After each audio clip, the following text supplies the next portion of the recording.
Talk. Okay, so hello everyone. Welcome to our Mead course. This is going to be our. Can anyone please do a press mute? Oh, okay. I managed to mute it. So welcome to our Mead class. This is the first out of 5 Mead classes, and today we'll discuss. Today will be an introduction to Mead evaluation. This is going to be the talk layout. So we'll start talking about the course, the syllabus, the bibliography. Then we'll move on to the BJCP purpose and structure. Since this is a course open to everyone and not just experienced judges, we're going to go through things that may be known to some of the participants. But this is going to be a class for anyone who wants to be a mead judge, not necessarily that they're beer judges before, okay? Then we're going to go over the mead style guidelines. Then we'll dive in to talk about the anatomy of a style, how a style is built in the BJCP. Then we'll move on to talk about the Bgcp Mead score sheet, and then we'll talk about the judging process. This is going to be one of the longer talks in this course, but most talks will be about 45 minutes. This one is going to be about an hour. So this is the course layout and meetings.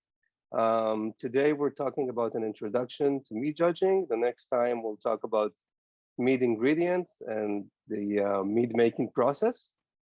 On the third session, we'll talk about advanced topics in mead making, how to make melamels, methanglins, and other specialty meads.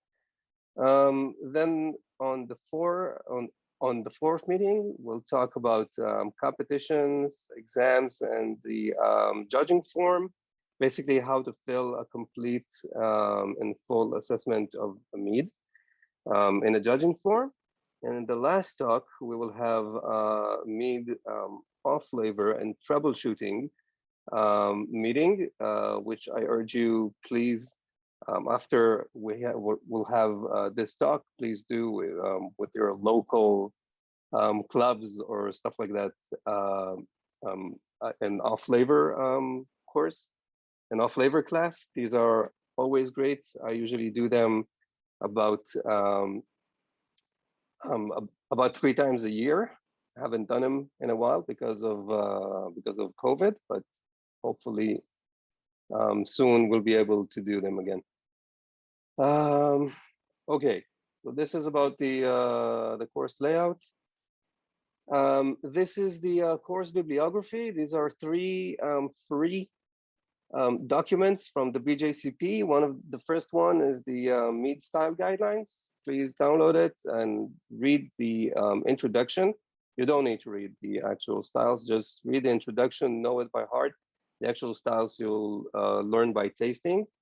Reading an actual style is very boring. Don't do that. Then we're going to have, we have the BJCP Mead exam study guide. I also published all of these in our Facebook group. And we have the BJCP special ingredient descriptions.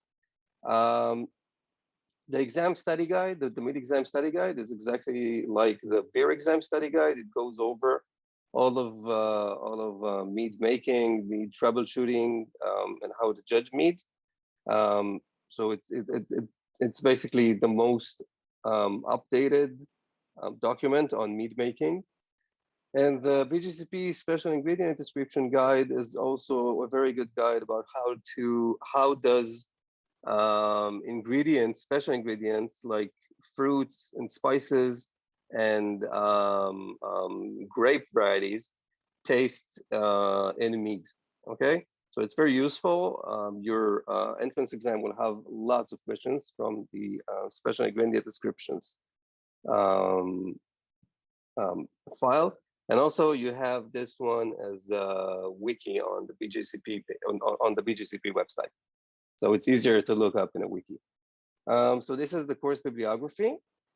Some recommended reading. I really recommend two books on mead. One of them is the Complete Mead Maker by Ken Schramm. This is the first time really comprehensive book about mead was written. And the second book is a more updated one. It's from 2014 by Steve Pietz, who was the previous BGCP exam director, along with Scott Bickham. This book is also all about mead, and also this book is also all about mead, and it has lots of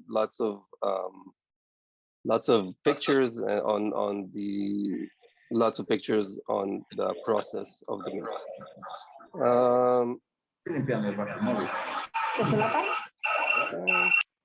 Okay, so this is about recommended reading. Now we'll move on to talk about a little bit about the BJCP, what it does. This is for people who are new to the BJCP. So if you are in the BJCP, this might be familiar to you. The BJCP purpose, so the BJCP was founded in 1985 by a collaboration between the AHA, the American Homebrewers Association, and the Beer and Wine Trade Association. Later, it separated from these two bodies, and now it is an independent organization. And the BJCP goals are the first one, to encourage the knowledge, understanding, and appreciation of the world's diverse beer, mead, and cider styles. Promote, recognize, and advance beer, mead, and cider tasting, evaluation, and communication skills, and develop standardized tools, methods, and processes for the structured evaluation, ranking, and feedback of beer, mead, and cider. So this is the purpose of the BJCP. And the BJCP accomplishes this purpose by certifying judges and monitoring their advancement. So the main tool of the BJCP to certify judges are exams. And the BJCP offers 3 tracks of exams. The first one is for beer. BJCP has 3 exam levels for beer. So first, you have the entrance exam, which is an online exam. It has 180 multiple choice or true or false questions that you have to complete in 60 minutes. If English is not your native language, you can send an email to the exam directors and ask for a time increase of another 30 minutes. This exam also exists in several other languages. Hopefully, in the near future, we will have even more languages. So this is for the entrance exam. The second exam is the BJCP beer tasting exam, where you judge six beers in 90 minutes, and you have to fill out complete forms about these 6 beers. And in the beer portion, in the beer track, you have the beer judging written proficiency exam, which has 20 true or false questions, with plus 5 essay questions that you have to complete in 90 minutes. It's a very hard exam, and if you've done it, way to go. Okay, so the second track of exams from the BJCP is the Mead exam track. And so you have an entrance exam, which is 200 questions in 60 minutes. And then you have the BJCP Mead judging exam, where you have to judge 6 meads in 90 minutes. It is evaluated like the BJCP beer tasting exam. And then you have the third track, which is for cider. It also has 2 exam levels. The entrance exam for cider is 100 questions in 30 minutes. I don't know why it's half than the mead. And then you have the BJCP cider judging exam, and you have to evaluate 6 ciders in 90 minutes. So these are all of the exam types the BJCP offers.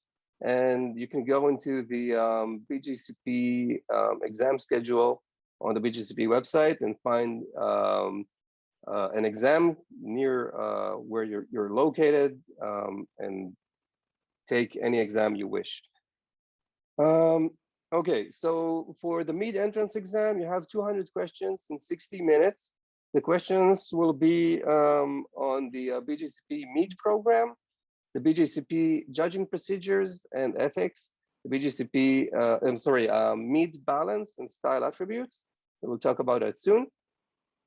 Varietal honey identification and usages, non-honey ingredients in mead, identifying and troubleshooting mead characteristics, mead making and process control, and troubleshooting mead. You can find all of the material to answer these questions in the BJCP Mead on the 3 files that we talked about in the course bibliography.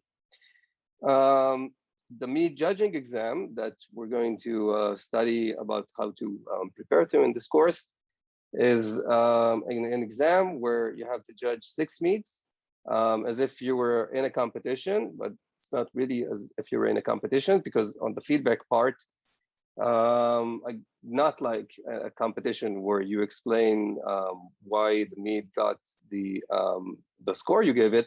Here, you actually have to give feedback because you're evaluated about feedback. We'll talk about it in the feedback and troubleshooting session. The exam is closed book, and the score sheets will be evaluated on the basis of scoring accuracy, perception, perceptive ability, descriptive ability, feedback, and completeness. So this is the Mead judging exam. For the BJCP has ranks, okay, but these ranks are only for beer. So if you take the beer tasting exam, if you get up to an 80, you can be up to a certified judge. If you get over an 80, you can take the written exam, and then according to your average score between the 2 exams and your experience in the BJCP, your rank is determined. For each rank, at least half of the points needed to be to advance must be judging points, and to sit for the written exam, you must have a score of 80 plus on the BJCP tasting exam and at least 10 judging points. But these are only ranks for beer judging. For mead judging, so this is the certification we're discussing in this course. So for the mead judge is a designation or an endorsement, and it is awarded to everyone that passes the mead judging exam. For existing BGCP judges, this is called an endorsement. So if you're a beer judge, you keep the rank you have, and you have an endorsement as a mead judge. For new judges, this is going to be your rank. Your rank will be a mead judge. For both of these examinees are full BJCP members.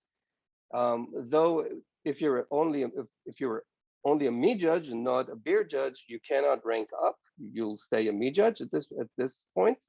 And judging points are the same for judging beer or mead. You accumulate your points. They don't help you advance in ranks, but if you take the beer exam, they will help you advance in ranks in the beer exam, in the beer ranks. So this is the mead judge endorsement or rank. And now, after we've finished with the BJCP purpose and structure and the mead track, we can move on to discuss the mead style guidelines. So the mead style guidelines are a document published by the BJCP, and they publish and they provide guidelines for judging almost any mead style. The current version is from 2015, and they're adopted worldwide by both homebrewers and the mead industry at this point. The styles and the guidelines contain styles and categories. So they're built by category, which is traditional mead, fruit mead, spice mead, and specialty mead. And the styles identify the major characteristics of one type of mead in this category. Okay, so you can see that in traditional mead, you can find a dry mead, semi-sweet mead, and a sweet mead. Subcategories and styles are essentially the same thing in the mead style guidelines. And categories are somewhat arbitrary groupings of mead, and these will be usually with similar characteristics.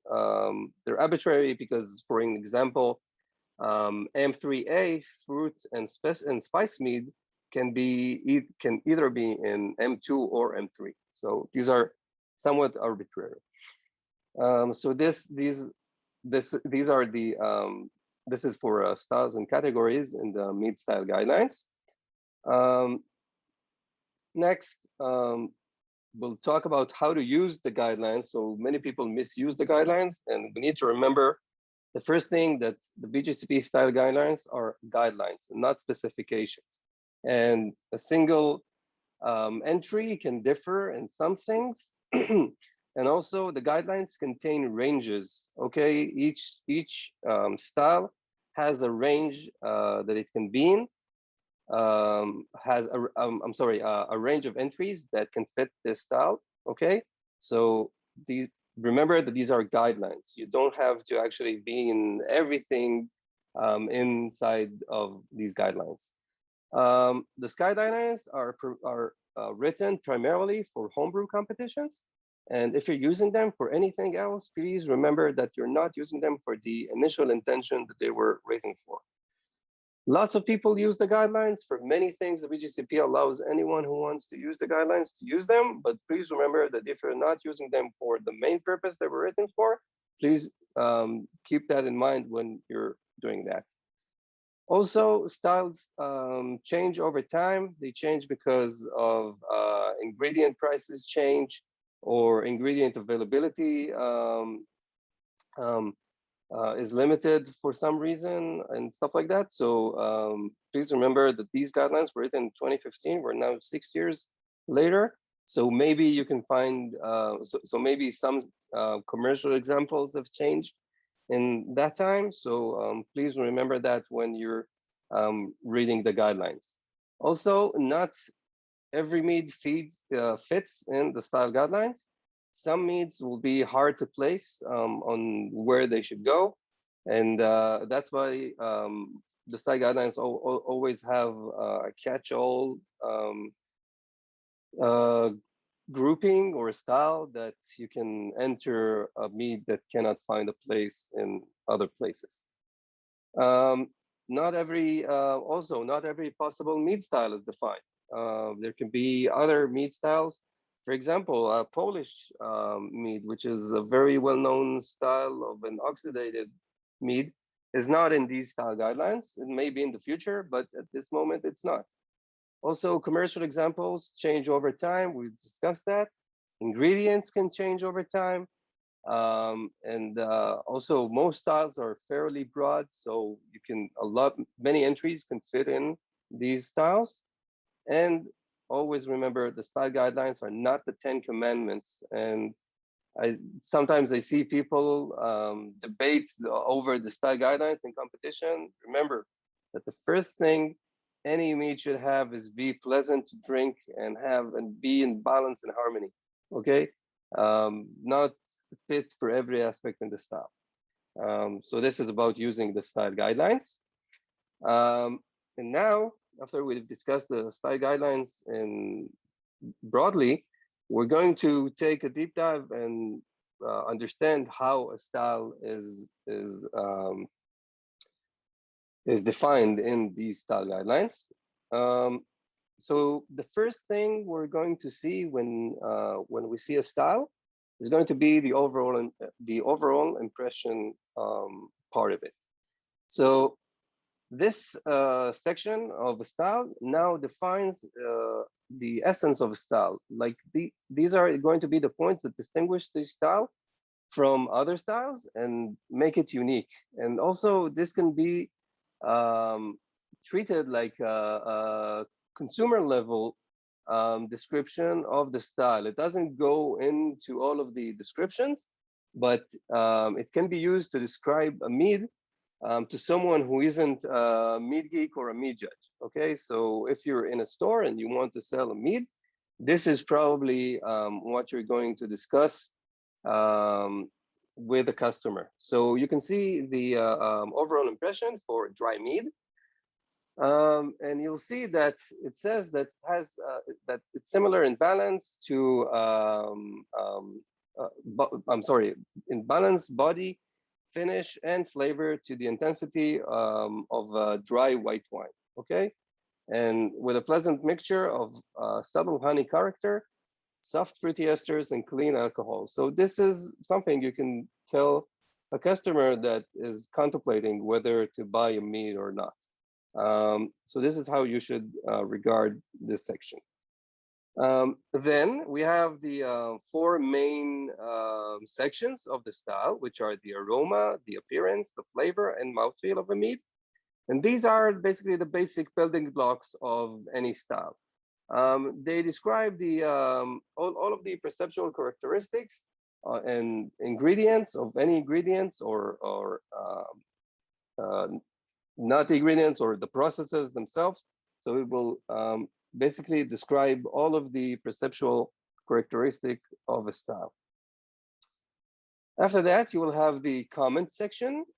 These are like interesting trivia or additional notes about a style. They do not affect the perceptual assessment. So if you're in a competition, you can disregard this part. But if you're studying for the mid exam, it's a very good section to read and understand more about the style. Not all of the styles have extensive comments. Some of them are really quite simple. So this is the comment section. Now you have the characteristics ingredients section. So these try to describe the typical ingredients and sometimes the processes that help drive the character of the style. They won't go into very great detail, but they will. So if these ingredients or processes are very important for the style, they will discuss it. And they're simply describing the most typical ingredients, but not all meats must be made with those exact ingredients. So this is for characteristic ingredients. Then we have entry instructions. All meats have entry instructions. Okay, so the entrant must always specify the carbonation level and the strength of the mead. Sweetness is also must be specified in all meads, but in a dry mead, it's going to be dry. Okay, and the entrants always may specify the honey variety, but if they don't, you can assume that it's like a wildflower honey. So competition organizers should always provide this information to the judges. It's really problematic to really judge a mead when you don't have these characteristics. So this is for entry instructions. Next, we have commercial examples. So well-established commercial examples. These will be well-established commercial examples that are representative of the style, and they will be representative of it for a long time. Like if it's like a one-off, it wouldn't be there. Do not assume that every example would score perfectly when evaluated against the style guidelines. Some mead changes over time. It oxidates. It gathers other oxidative flavors, and the flavor can change. So unless it's like perfectly meadery, fresh, and served in the right temperature and in the right glass, don't expect it to be like to receive that perfect score. And a single mead rarely defines the entire range of the style.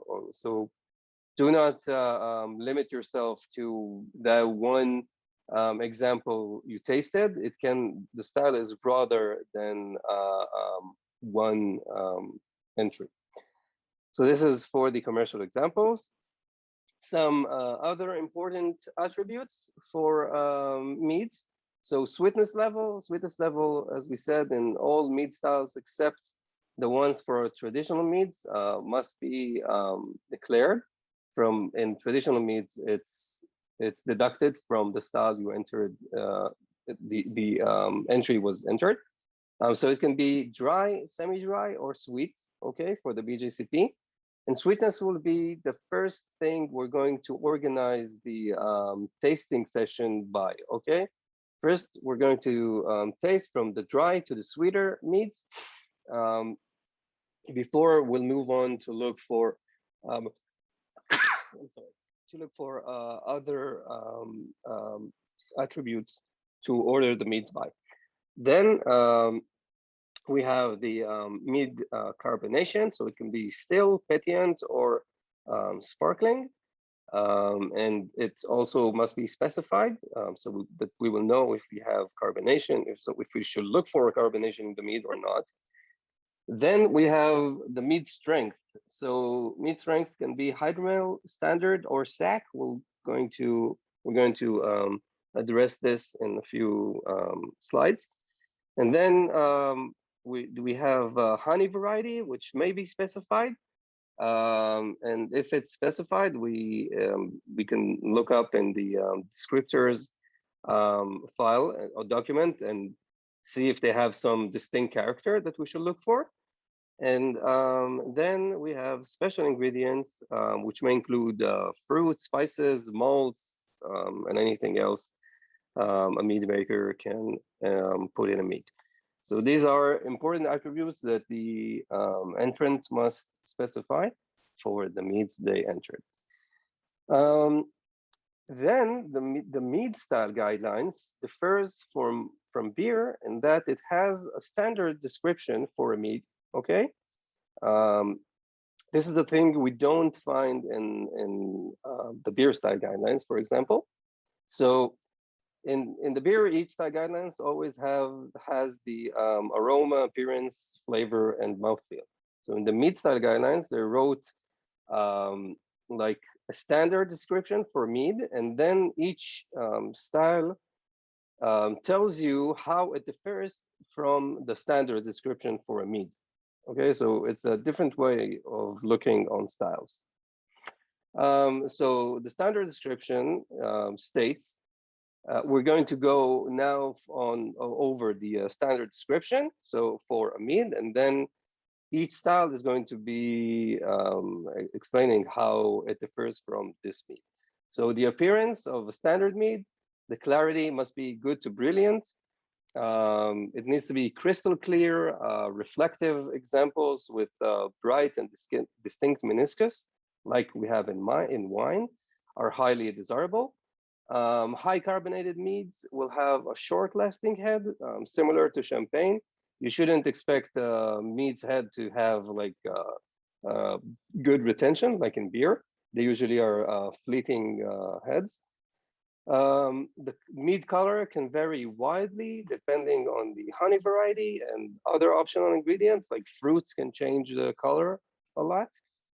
Stronger versions may show signs of body, like legs, like alcoholic legs, and meniscus, and other things that can indicate high body or viscous character. And but high carbonation can interfere with this perception. High carbonation can lower the perception of body. So this is for appearance.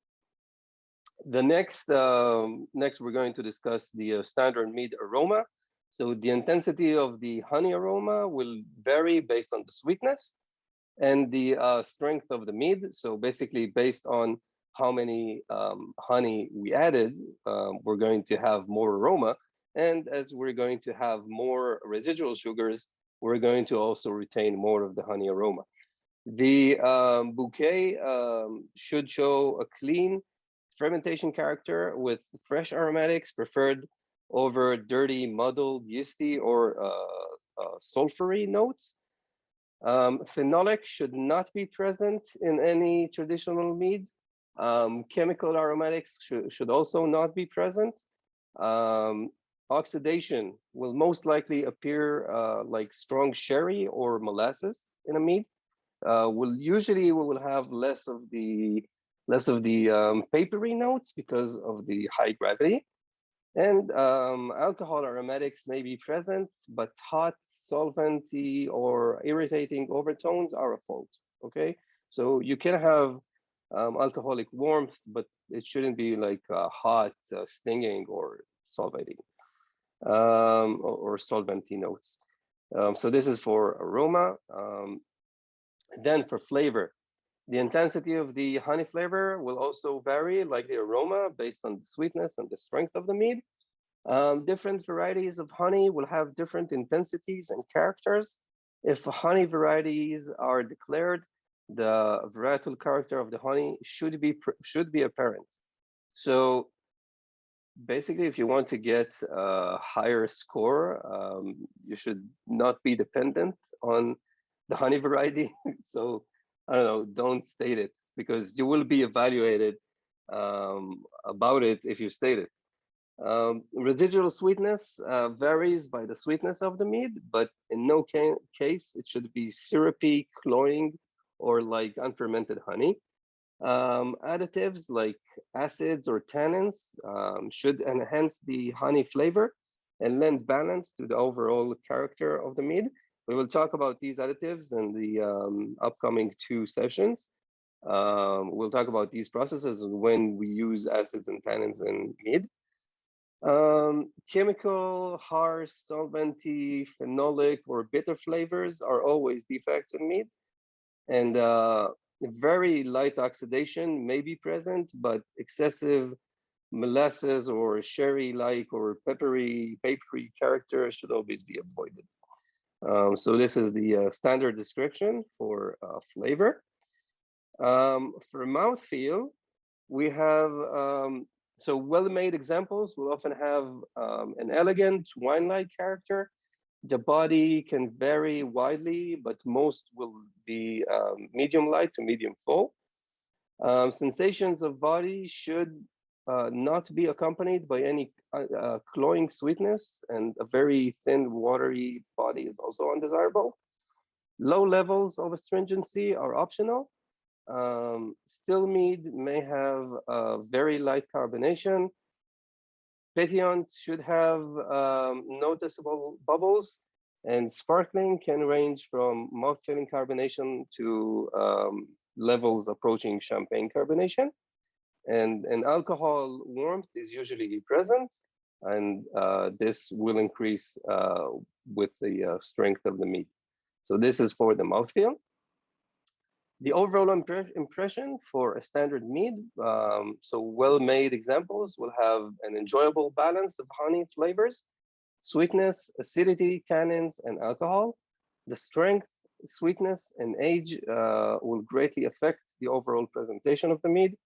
And any special ingredients should be well blended with the other ingredients and lead to a harmonious end product. Next, the standard ingredients for a mead. So mead is made from honey, water, and yeast. Some minor adjustments can be made with acids, teas to add tannin, or other chemicals. Yet these additives should not be discernible in the flavor or the aroma. Yeast nutrients may be used, but should not be detected in the final product. And oak is allowed and doesn't need to be declared. It is a very good way of introducing tannin into mead. But if you have excessive oak, this is usually a fault, and you will need to enter an excessively oaked mead into the experimental mead category and not to the regional category you intended. So some vital statistics for the standard mead. So we talked about hydromel. Hydromel, the usual regional gravity will be between 1035 and 1080. This will correspond to 3.5% to 7.5% in dry meads. Then the standard will be 1.80 to 1.20, 7.5 to 14%. And a SAC mead, which is SAC is basically the designation for the strongest of meads. These will be 1.120 to 1.170, 14 to 18% alcohol. For the final gravities, so if it's a dry mead, it was usually end somewhere between 0.990 to 1.010. A semi-sweet mead will be 1.010 to 1.025, and a sweet mead will be 1.25 all the way up to 1.50. Notice that 1.50 is like 4%, 4.5% alcohol, or 5% alcohol. That's a lot if it's a lot of sugar. IBUs are not relevant in meads unless it's a braggot. We will talk about braggots soon. And SRMs are basically irrelevant because mead can be in any color. It can get any color from either the honey or additional fruits and spices and stuff like that. So for entry instructions and competitions, so entrants must specify the carbonation level, the strength level, and the sweetness level. Entrants may specify the honey variety, including the source and the season if they wish to. And some categories may require additional information, like in melomels, they should specify the fruits they used. And in methagnines, they should specify any spices that were used.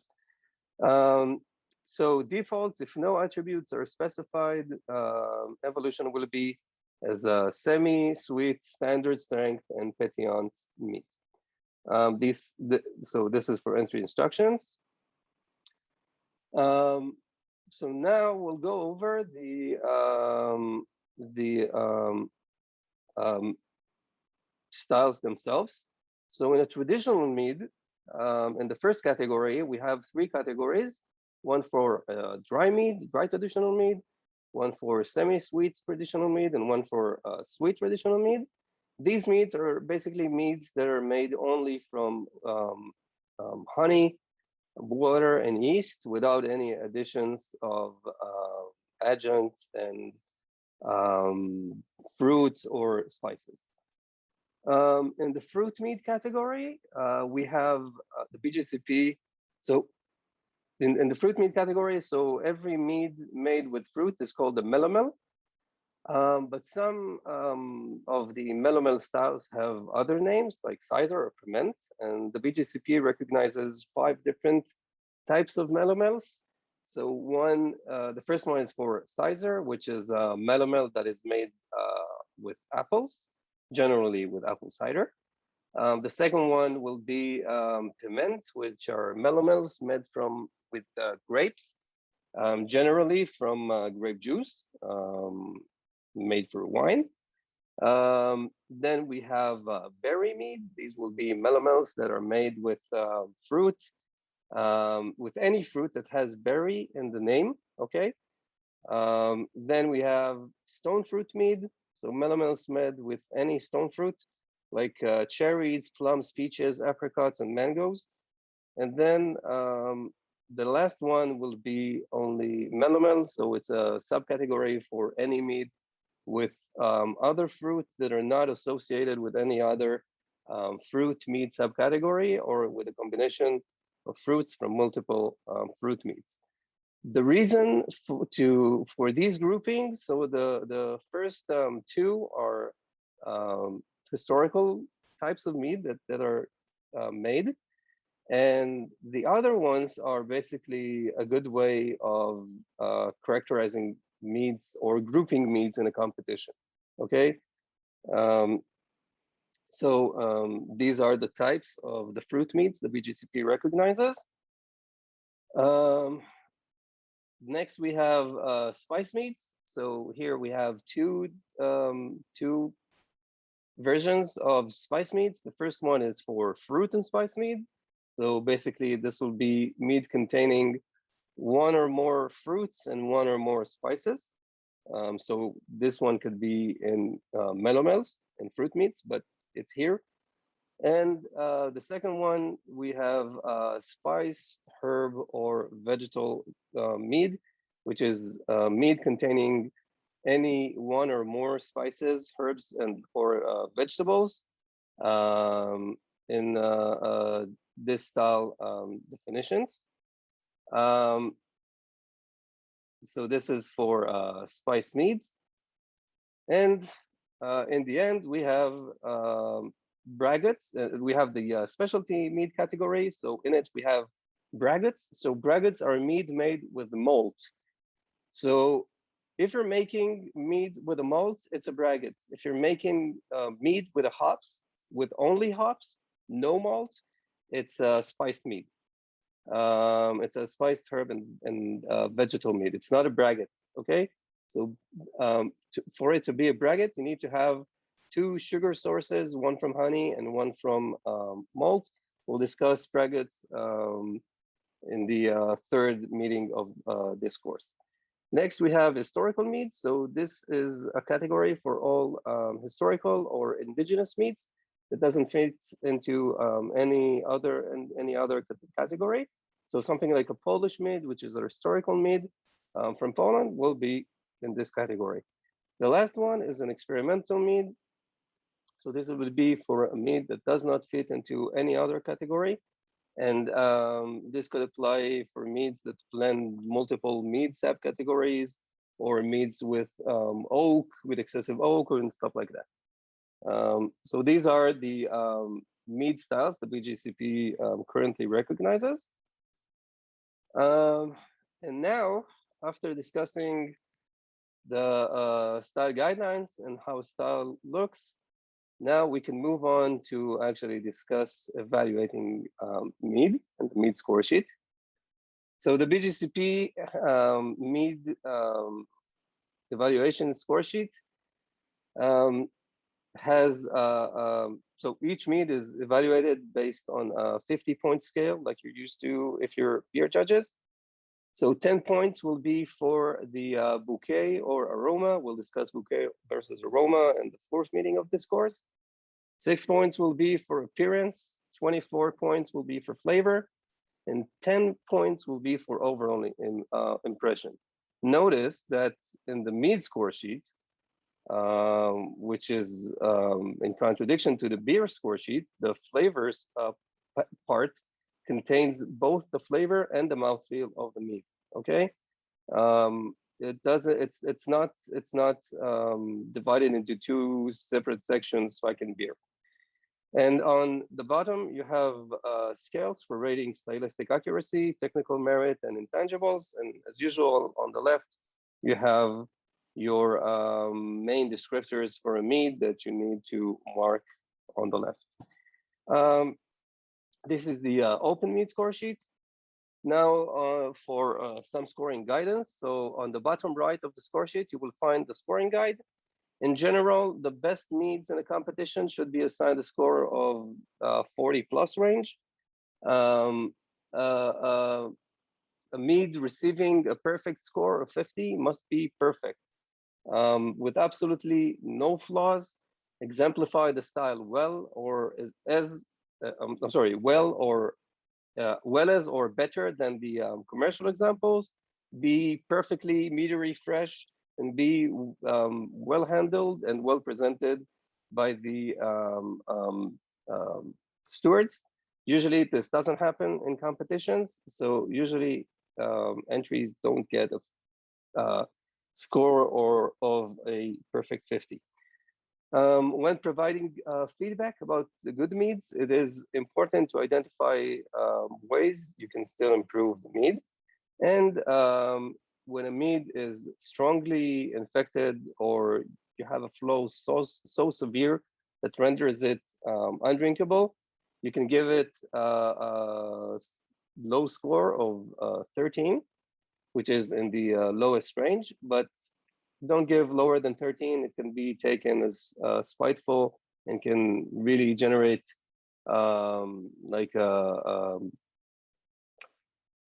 really generate anti feelings for the infant. So this is for the scoring guidance. The BGCP also offers a checklist Mead score sheet. It was created to speed up evaluation of Mead by reducing the amount of writing and competitions. But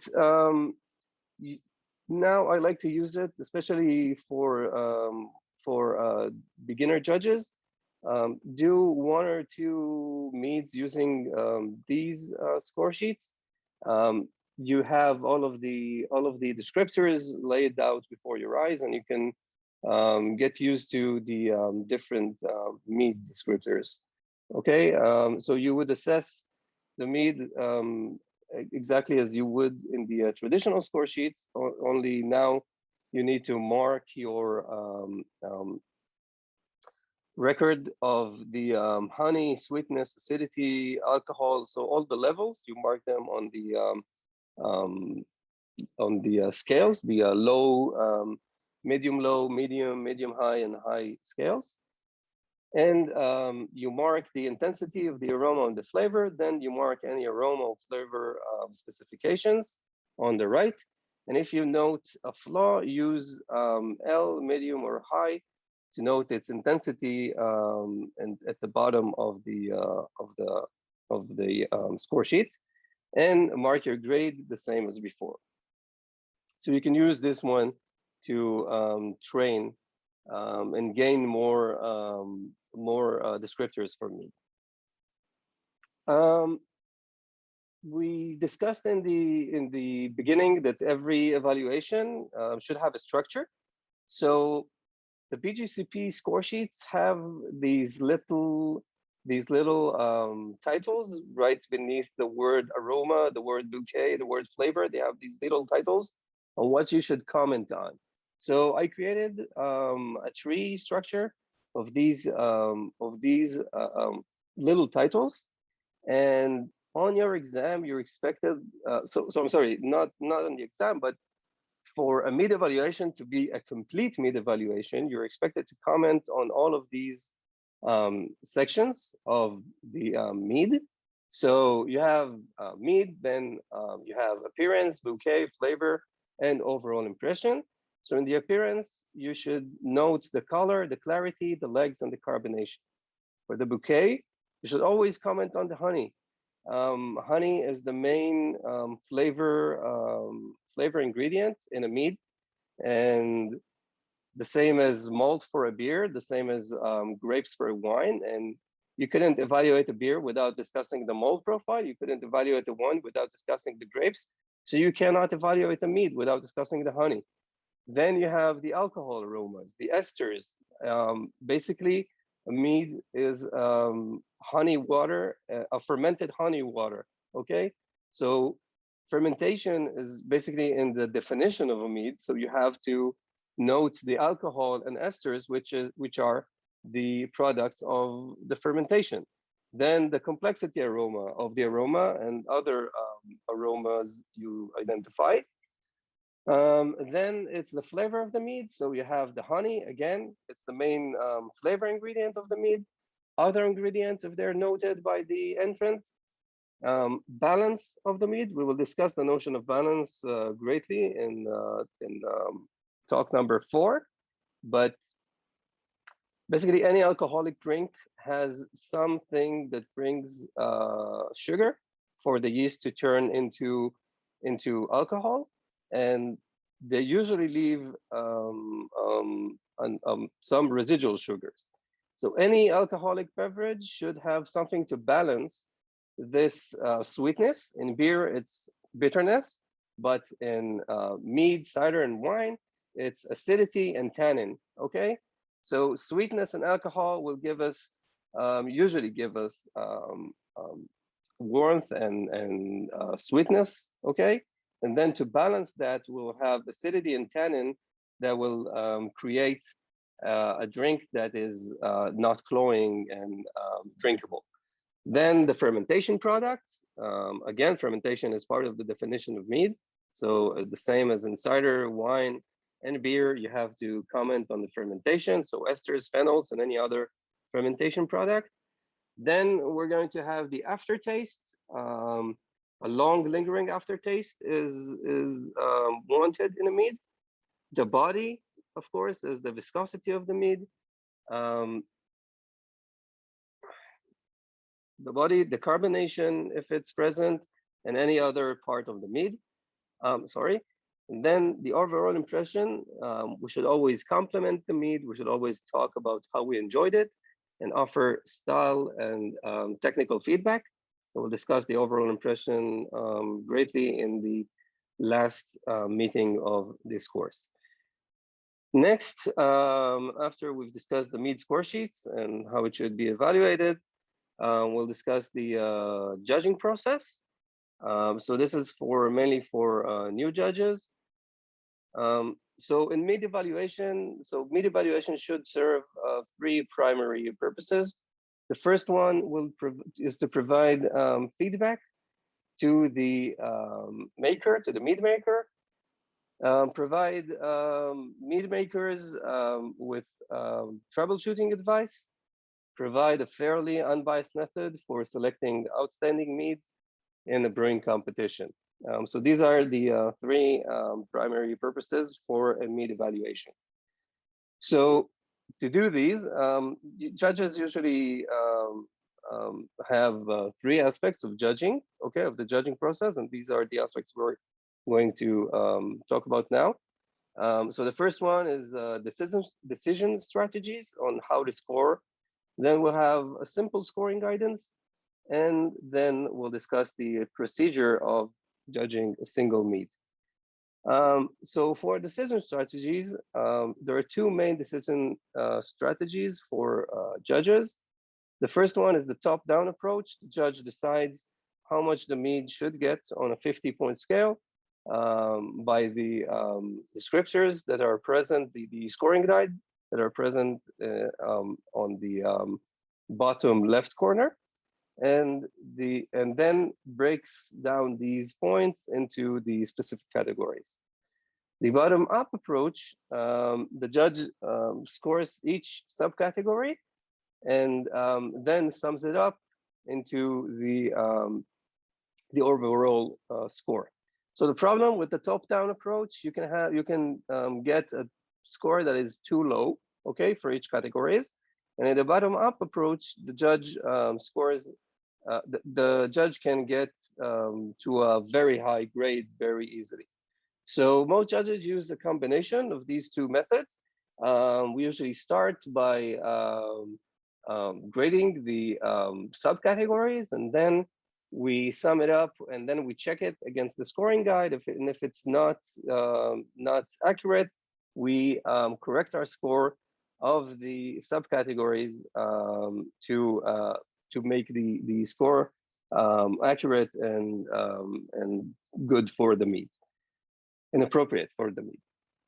So this is for decision strategies. Next, the procedure. So we're going to talk about the procedure to judge a single entry in a competition. So we first start with preparing the score sheet. We write our names.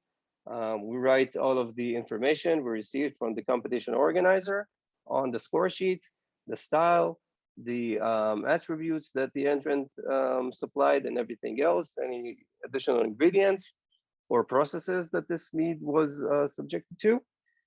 Then we visually inspect the bottle, if we have the bottle, to see if it was filled correctly, if we don't have any ring of gunk in the bottle in the neck of the bottle. And then we pour the mead into a clean sampling cup for tasting. We smell the mead as soon as it is poured and write down the impression of the mead aroma. This is because we have volatile aromatics that might vanish before we might smell them. So we need to smell it as soon as it is poured. Then you visually inspect the mead and write your impressions of the mead appearance and score the mead for appearance. Smell the mead again and write down any other aromatics of the mead. Then taste the mead. Take about 30 milliliters of the mead into your mouth and coat the inside of your tongue, of your mouth with it. The tongue, the gums, the cheeks, everything, okay? The teeth, everything coated with the mead, but don't judge it yet. And take another sip and now evaluate the mead. Wait, it jumped, okay. So take another sip and now evaluate the mead for the flavor aspects. And then when you're done, evaluate the mead for the overall impression. Check any boxes on the left side of the score sheet if you've discussed them, and the right side. And check your score sheet, add your category scores, and complete the stylistic accuracy, the technical merit, and intangible scales on the bottom. This is the procedure for judging a single mead in competition. Now, just a few notes on smelling the mead. So several things can affect the judge's ability to detect aromas in a mead. Different densities of receptors in the nasal cavity in different people can affect it. The receptors can be damaged by exposure to strong substances like ammonia, nasal drugs, smoke. Changes in the thickness of the mucus that lines the nasal cavity can also affect your ability to smell. And receptors can become desensitized to repeated odors. So one thing you can do is smell your shirt and get your receptors on a different notes, and then on different odors than the mead, and then smell the mead again if it happens. And it is important for a mead judge to build a vocabulary for describing the variety of odors in a mead. Usually this is the problem for any new judge, building a vocabulary to describing aromas, and it's the most hardest part of becoming a good judge, but it's also a very, it's also very dependent on experience and training. So always try to smell everything you put in your mouth and characterize it in terms of vocabulary. Notes on tasting the mead. So in the 60s and 70s and in the beginning of the 80s, there was this tongue map. Basically, it has been debunked. All of the places of the tongue can detect every taste, but some areas of the tongue are more sensitive to tastes. So be sure to pass the mead all over your tongue, and so you can get all of the taste you can identify from that mead. As in the sense of smell, the taste buds can also be damaged by hot food, smoking, tobacco, chewing, spicy foods, and other things. So be aware of your state, and before you have an exam or go and judge a competition, try to avoid these things. Taste buds can be desensitized by repeating flavors. So cleanse your palate by chewing on some bread. And the same as for smell, strive to expand your vocabulary of flavor terms. So this is about tasting mead. And okay, so I think, so the last thing I want to discuss with you before, like on the beginning of the course, is notes about making comments. So there are 5 things to keep in mind when you're making comments about meads. Comments should always be positive. If you will write negative comments, you will initiate an anti feelings and frustration from the entrant, and they will not read your comments and feedbacks on the mead. Be polite about everything you write about a mead. be destructive and avoid using ambiguous terms like nice and some. Use low, medium, high, and high. Be diagnostic, provide the mead maker with possible causes for undesirable characteristics. Be humble, do not speculate about things that you don't know, and apologize if you cannot adequately describe characteristics of the mead that are undesirable. And to end this presentation, I like to develop templates for judging for myself in my head, and then when I'm in the exam, I don't have to think about it. I just do it basically automatically, and then you can do it fast. So always when you're developing your template, always use intensity along with any descriptor you write. If you don't give an intensity for the descriptor, we cannot know how much it was in the mead and how much it was against the other descriptors. So if it was low, high, or so if you had, I don't know, like high, if you wrote smoky, did you have a lot of smoke? Did you have like very subtle smoke? I don't know, unless you wrote the intensity. Describe the mead as best as you can and as complete as you can, and the template will help you with doing well in completeness.